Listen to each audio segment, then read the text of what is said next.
Kiki, bonjour les kékettes. On se retrouve aujourd'hui avec Nicolas Puzna pour sa dernière sortie qui s'appelle Mégafauna. Voilà, et pour l'interviewer, on retrouve comme d'habitude notre cher ami Hervé Lévy, rédacteur en chef du magazine Poly. Bon on est parti les amis.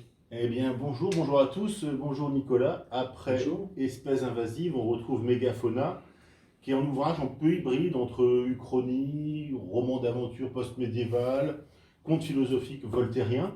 Alors, on va rentrer tout à fait dans le vif du sujet.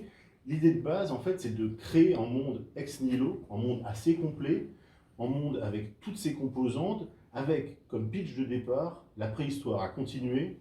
Les sapiens et les néandertals se sont développés séparément et coexistent sur Terre, sur notre Terre en Europe, en 1488 au Moyen-Âge. D'où est-ce qu'elle vient cette idée de préhistoire qui continue, d'espèces qui cohabitent, alors qu'on sait que à 40-50 000 ans avant Jésus-Christ, ça s'est pas fait. Et ça a disparu. Enfin, Ouais. disons que Néandertal, on le sait maintenant, c'est éteint peu à peu, sans doute progressivement, pour plusieurs raisons. Ça reste encore de l'ordre de la recherche. Moi, cette idée était venue du fait que je trouvais vraiment intéressant la coexistence de deux espèces humaines au même moment, pendant une période assez longue de l'histoire de l'humanité. Et je me demandais comment ça s'est passé, quoi, comment ces gens ont pu percevoir l'autre, un autre si différent, tout en étant très proches, parce que Néandertal nous ressemble quand même beaucoup, si on regarde les reconstitutions qui ont été faites des visages et des corps. Et voilà, je me suis demandé si un moyen de faire perdurer cette situation jusqu'au Moyen-Âge, donc pendant plusieurs dizaines de milliers d'années. Et le moyen que j'ai trouvé, et que j'ai trouvé intéressant, c'était une coupure radicale et physique, avec une immense muraille qui les sépare les uns des autres par choix, et qui les empêche de communiquer vraiment, enfin de se mêler. Et toute l'histoire, toute l'aventure consiste en cette rencontre entre deux espèces par l'intermédiaire de deux personnages qui vont franchir la muraille et rejoindre les Nords, qui sont les descendants de Néandertal, et rencontrer des êtres très très différents à tout point de vue, tout en étant assimilables, en tout cas Assez semblable finalement. Oui. Alors cette idée, en fait, ce qui est fascinant avant le roman d'aventure, avant le conte philosophique, c'est cette volonté de complétude que vous avez, de créer un monde ultra cohérent. Alors le monde des Mérocs, c'est un peu notre monde peu ou prou, il y a quelques différences, on va le voir. Et le monde des Nords, il est complètement imaginé. Vos références, c'est Tolkien, par exemple, qui a aussi créé un monde très très cohérent, en fait. Moi, je pense que quand on commence à imaginer une espèce qui aurait vécu de son côté en autarcie, en fait, c'est toute une partie de l'humanité, on est obligé d'y aller à fond et de choisir, de décrire les aspects religieux, les aspects culturels, la nourriture, l'aspect physique évidemment, les vêtements, etc. Donc tout ça, ça vient en fait au fur et à mesure où j'ai construit le scénario. Il m'a semblé nécessaire d'inventer tout cet univers. Et moi, je m'y suis beaucoup attaché en fait. Pour moi, ils sont un peu vivants, tous ces personnages, tous ces Nords. Et je trouvais assez fort, enfin pour moi, ce qui me motivait beaucoup, c'était de montrer deux sociétés qui sont quasiment opposées par certains aspects, notamment l'aspect religieux. Les Nords vénèrent des divinités qui sont sous terre et ont peur des divinités qui sont au ciel. Ils mettent des chapeaux justement pour se protéger de tout ça. Oui, en fait, c'est-à-dire qu'ils cherchent à se fondre dans la nature pour ne pas être perçus des dieux d'en haut, qu'ils craignent. Et donc, dans des pratiques qu'on pourrait dire plutôt symboliques, en fait, ils déguisent leur corps avec des vêtements et des chapeaux qui sont censés les rendre invisibles aux yeux des divinités, mais aussi pour toute l'architecture, parce qu'ils vivent dans des sortes de maisons où ils ont construit des constructions gigantesques comme la muraille, qu'ils font de sorte qu'elle se mêle à la nature environnante. La muraille ressemble beaucoup à une falaise. Je pense aussi à la muraille de Game of Thrones, un petit peu, quand même, symboliquement, c'est vraiment cette image-là. Oui, enfin, disons que la thématique de la muraille ou du mur traverse toute l'humanité, toute l'histoire de l'humanité. C'est un peu une obsession que de construire depuis le néolithique, justement, des séparations. Séparer, à partir du moment où on n'a plus vécu de façon nomade, mais où on s'est posé, on est devenu sédentaire, le mur est devenu la norme, en fait. On le voit dans nos villes, avec toutes les traces des murailles, des citadelles et tout ce qui servait à protéger l'enclos. Alors, du côté des Mérogues, c'est plus traditionnel, on est dans un Moyen-Âge occidental, sauf que c'est pas Jésus-Christ, mais c'est Khmarèche, qui n'a pas été crucifié, mais pendu, ce qui est plutôt drôle par la Sainte Potence. C'est de l'humour et aussi quelque chose qui traverse votre album. Et vous avez choisi deux personnages comme vecteurs de narration, qui sont deux personnages assez naïfs. Qu'est-ce que vous pouvez nous dire de Pontus et Timoléon, qui sont un peu deux frères ennemis qui s'opposent finalement? Oui, c'est un duo d'opposés, comme on en trouve aussi beaucoup dans la littérature. Ouais. Moi, j'aime bien les personnages, les couples, en fait. Récemment, j'ai pensé à un couple de personnages que j'aime bien dans la littérature, c'est Bouvard et Pécuchet, Ouais. le dernier roman de Flaubert inachevé.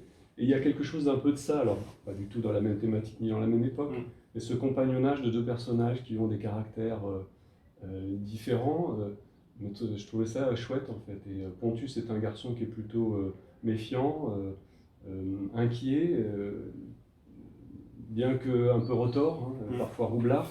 À l'inverse, Timoléon, qui est le personnage principal, celui qui se lance vraiment, enfin qui porte l'aventure, puisque c'est à lui qu'on assigne cette quête, cette mission diplomatique officieuse vers les Nords. Timo, lui, est plutôt un personnage qu'il annonce dès le début très timide, avec des grandes difficultés par rapport aux femmes, par exemple. Ouais. Alors que cette aventure va être l'occasion pour lui de se découvrir de ce côté-là. Et voilà, un garçon plutôt timide, mais pas timoré. Contrairement à ce que son nom dit, c'est un Timo, timide mais pas timoré. Puisqu'il a quand même un certain courage et peut-être une grande naïveté de s'aventurer dans un monde particulièrement hostile. Alors mission, vous l'avez évoqué, mission diplomatique officieuse, c'est-à-dire que les deux Mérocs vont partir vers le monde des Nords pour régler un conflit larvé entre les deux États qui ne se parlent plus, parce qu'avant il y avait des échanges, maintenant il n'y en a plus. Oui. On va pas spoiler, mais on va découvrir dans l'album pourquoi. Oui, ça vient très vite dans l'histoire. C'est-à-dire que l'initiateur de la quête, c'est l'oncle Timoléon de Verre, qui est un des favoris du prince, parce que c'est un monde dans lequel on est un monde féodal, dans lequel du côté des sapiens, on a une distinction comme ça entre des comtés, des principautés, et notamment la principauté du Dombra, qui est juste derrière la muraille, et dont le chef est un prince, qui a demandé à ce qu'il y ait deux envoyés vers les Nords. Et on a choisi des médecins parce que c'était la demande des Nords, pour une mission qui serait celle de découvrir pourquoi les Nords ont définitivement fermé l'accès à des ressources qu'ils procuraient autrefois aux Mérogues, à travers la frontière qui est la muraille. Donc cette petite ouverture entre les deux mondes a été fermée de façon mystérieuse. Et c'est pourquoi on envoie ces deux garçons un peu incognito, un peu insignifiants, sans que ce soit vraiment une ambassade officielle, à la découverte de ce mystère. Alors ils vont découvrir ce mystère, ils vont découvrir aussi une civilisation, et au-delà du choix du roman d'aventure un peu chevaleresque, avec un journal qui est tenu, qui rappelle un peu les journaux des explorateurs de l'époque, c'est aussi une fable, comme on l'a dit, une fable philosophique, puisqu'on va comprendre comment deux pays ou deux ethnies peuvent cohabiter ensemble, peuvent se faire la guerre, mais finalement, le vrai message que vous envoyez, c'est que Rogue ou Mérogue, c'est pareil. Il n'y a pas un meilleur que l'autre finalement. C'est un peu désabusé comme philosophie. L'homme n'est pas bon finalement. Ouais, alors les deux sociétés ont leurs contradictions, leurs tensions internes avec des enjeux politiques.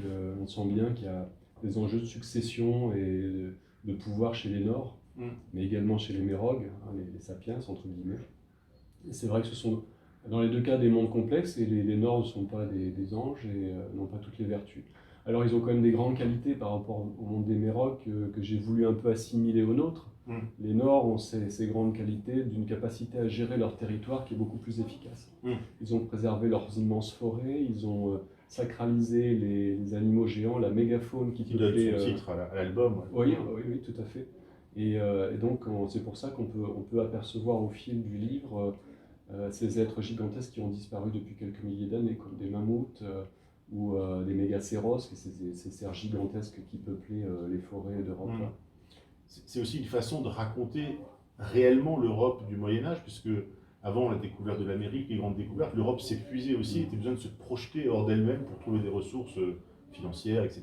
Oui, tout à fait. C'est vraiment la métaphore de ça. Il y a d'autres enjeux politiques qu'on retrouve au fil des cases, c'est-à-dire que les rogues sont beaucoup plus...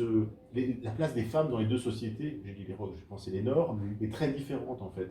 C'est-à-dire que les femmes ont une vraie place dans leur société, alors que chez les autres, c'est comme un peu chez nous à l'époque, il y a une place qui est beaucoup moins forte. Oui, oui, j'ai voulu aussi proposer un monde moyenâgeux où la femme avait une place prépondérante.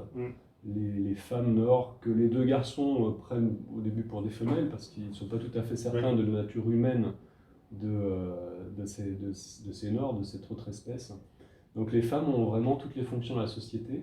Elles sont prêtresses, elles sont guerrières, elles travaillent, elles font des travaux de force, mais aussi parce qu'elles ont une puissance physique égale à celle des hommes.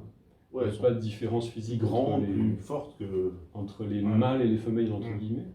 Et l'unique fonction qu'elles n'ont pas acquise, c'est celle de la puissance politique, en fait, au sens où c'est toujours un mâle qui règne. Et ça, c'est un objet de souci pour un des personnages principaux, qui est la fille du Dimaral de cette contrée nord, qui, elle, souhaiterait, enfin, trouve assez injuste que seuls les hommes aient accès au pouvoir temporel. Et justement, ce sera tout l'enjeu de l'album. Et nos deux héros, ils vont se retrouver un peu ballottés dans cette histoire. Ils croient toujours maîtriser, mais même jusqu'à la dernière seconde, ils maîtrisent absolument rien. Les jouets des femmes et des événements aussi. Oui, ce qui leur donne l'illusion de maîtriser quelque chose, c'est que le personnage de Timoléon de Ver écrit et tient un journal. Ouais. Journal de voyage qui est très important pour moi dans la narration, parce qu'il me permet de raconter énormément de choses sans avoir à impliquer des dialogues entre personnages. Donc il y a tout cet écrit qui est un peu sur un mode, disons, proto-ethnologique, où il raconte ce qu'il voit et ses analyses. Qui rappelle les explorateurs de l'époque, en fait, qui tenaient ce journal-là aussi. Oui, et puis ensuite, un autre type d'écrit prend la relève, c'est l'échange de lettres. Donc le texte épistolaire qui permet aussi de raconter beaucoup de choses entre Timoléon et son oncle. Donc ça peut donner l'illusion en tout cas de tracer par écrit ce qu'ils voient, mais en réalité énormément de choses leur échappent, et notamment les tenants et les aboutissants de leur quête, puisqu'ils découvriront au fil de ce qui leur arrive ce pourquoi ils ont été envoyés. Les raisons profondes de cette mission qu'ils n'auraient pas vraiment connues, en fait. Comment est-ce que vous avez travaillé? On a l'impression qu'il y a une grande jubilation chez vous dans le dessin, notamment dans le dessin de ces grandes forêts qu'on voit en couverture, une grande joie à dessiner ces forêts, une joie aussi à faire des clins d'œil, parce qu'on croise des monuments au moment, à la fin, ils sont dans une abbaye qui ressemble beaucoup à l'abbaye de Sénanque, par exemple. Oui, tout à fait. Ouais. Donc il y a quand même une joie aussi du détail chez vous. Non, j'ai voulu soigner la présentation, enfin la nature luxuriance du côté des Nords, par contraste avec la pauvreté des terres de l'autre côté de la muraille. Et à l'intérieur de ce travail sur la nature, je place mes personnages qui sont plutôt en ligne claire et qui sont, disons, très reconnaissables et moins comment dire, parabiscotés dans le dessin. Ouais. Voilà. Et l'ensemble, je voulais donner l'illusion d'un monde cohérent, d'un monde complet.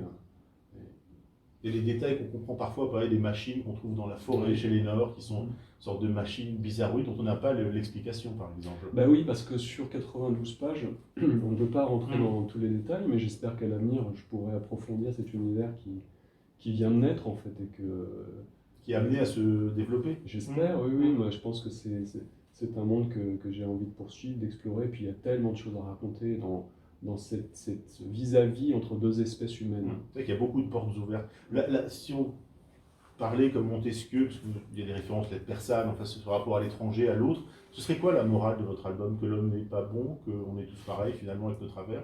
Moi, je pense que j'ai pas voulu du tout écrire de morale définie. Évidemment, c'est un peu un lieu commun de le dire, mais c'est un peu au lecteur de faire son bilan philosophique et sa morale de l'histoire lorsqu'il arrivera à la fin. Et peut-être qu'il changera d'avis au fil de l'aventure. J'ai pas particulièrement de morale, si ce n'est que j'ai trouvé beaucoup de plaisir à raconter une aventure à cheval, enfin une partie de l'histoire en tout cas, avec pas mal de situations cocasses, de mouvements, de rencontres étranges. C'est pas vraiment de morale, mais je suis séduit et surpris par l'étrangeté du monde.